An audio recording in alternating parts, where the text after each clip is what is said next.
Le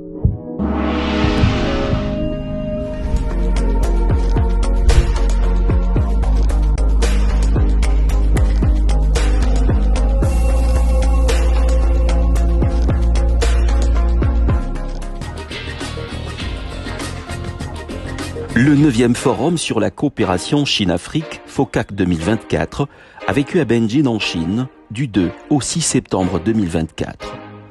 En marge de ce rendez-vous de haute facture a eu lieu la conférence économique sino-congolaise qui avait pour objectif d'optimiser la coopération bilatérale entre la RDC et la Chine.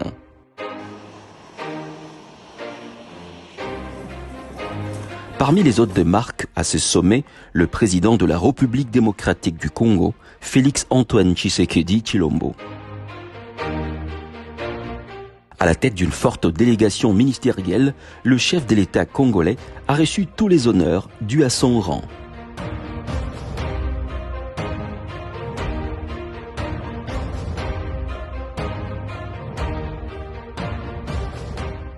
L'instant avait toute sa solennité.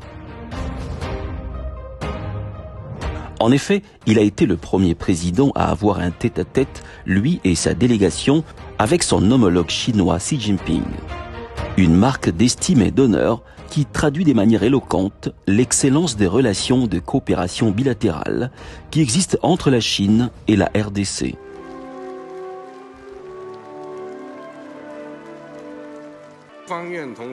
La Chine travaillera avec l'Afrique à bâtir des cercles du développement de la coopération industrielle, à développer la zone pilote Chine-Afrique pour la coopération économique et commerciale approfondie et à lancer un programme de renforcement des capacités des PME africaines. Elle construira avec l'Afrique un centre de coopération sur les technologies numériques et réalisera sur le continent 20 projets de démonstration du développement numérique afin d'embrasser ensemble la nouvelle vague de la révolution scientifique et technologique et de la transformation industrielle.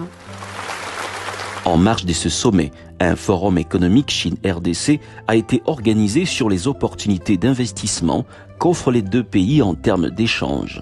Une coopération stratégique gagnant-gagnant et mutuellement avantageuse pour les deux peuples et qui s'étend dans plusieurs secteurs de la vie économique.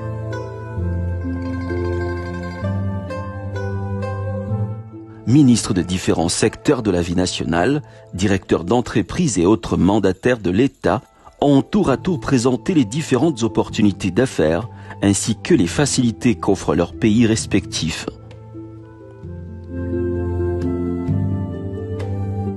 Du haut de la tribune, le directeur général de l'autorité des régulations de la sous-traitance dans le secteur privé, Miguel Cachal-Katembe, s'est apaisanti sur les réformes engagées dans le secteur qu'il dirige afin de favoriser l'éclosion d'une classe moyenne véritablement congolaise.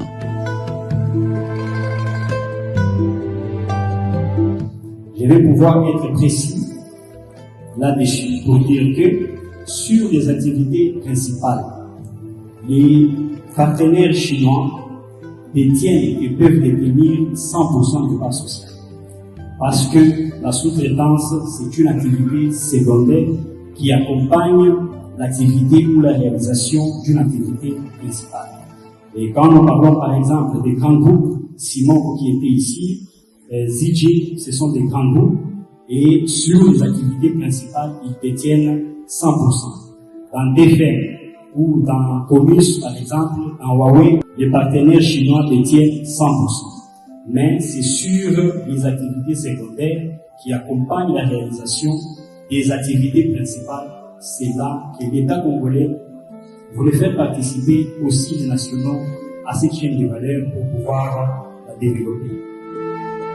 Au deuxième jour de ces assises, Miguel Cachal était de nouveau au devant de la scène pour démontrer à quel point la loi sur la sous-traitance est profitable aux expatriés et aux nationaux. La loi sur la sous-traitance donne l'opportunité d'un partenariat gagnant-gagnant. La sous-traitance, c'est 30% de la production. Et il y a ce que j'ai dit, l'accompagnement de l'État dans ces partenariats. C'est l'ARSP qui accompagne les sociétés ou les partenaires chinois qui s'associent aux nationaux. Par exemple, le produit chimique. La plupart des produits chimiques, comme les extractants, les flocculants, tous ces produits aujourd'hui viennent de la Chine. Nous voulons assez que les Chinois, nos partenaires chinois, puissent s'associer avec les nationaux, d'abord sur le moyen terme et sur le long terme. Sur le moyen terme, c'est par exemple en passant par des maisons de distribution. Vous savez, l'objectif du président de la République, Félix Antoine Tshisekedi Tshilombo, il veut développer les PME.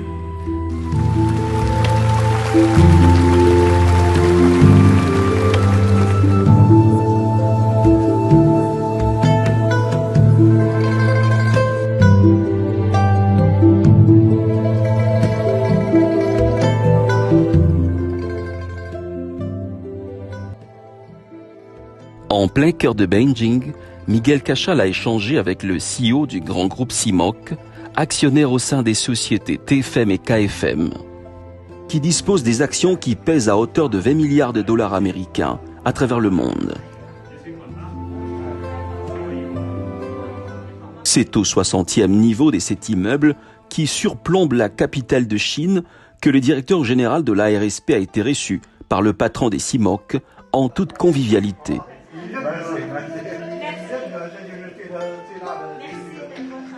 Miguel Cachal a salué le partenariat qui existe entre sa structure et les groupes CIMOC qui cimentent davantage l'amitié sino-congolaise. Oui, comme vous le savez, cette fois-ci, il y a au total 53 pays africains qui ont été invités et étaient présents à ce sommet, et dont 46 chefs d'État et chefs du gouvernement.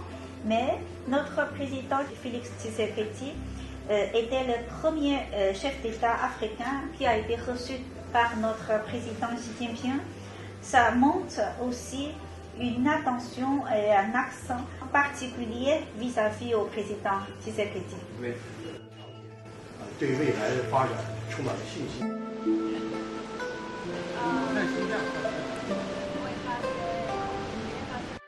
À plus de 3000 km de Beijing, nous sommes à Shenzhen, dans la province de Guangdong, au sud de la Chine.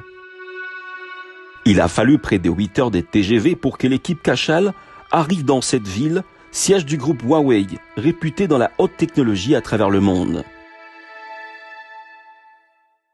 Tout commence par une visite guidée des installations, laboratoires et équipements de cette firme chinoise qui a investi 54 milliards de dollars américains dans le high-tech et se positionne ainsi comme 4e firme mondiale. Le développement de la recherche scientifique, notamment la chaîne des valeurs en RDC, en passant par le transfert des compétences, était au cœur des échanges.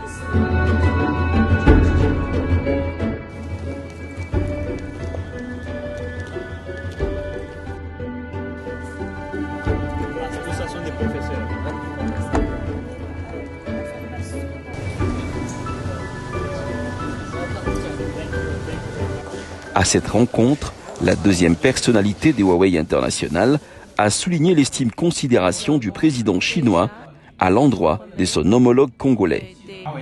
Nous avons déjà formé des procédures, aussi les règles dans les 6 secteurs, dans le secteur de développement de recherche, dans les fournisseurs, pour l'alimentation.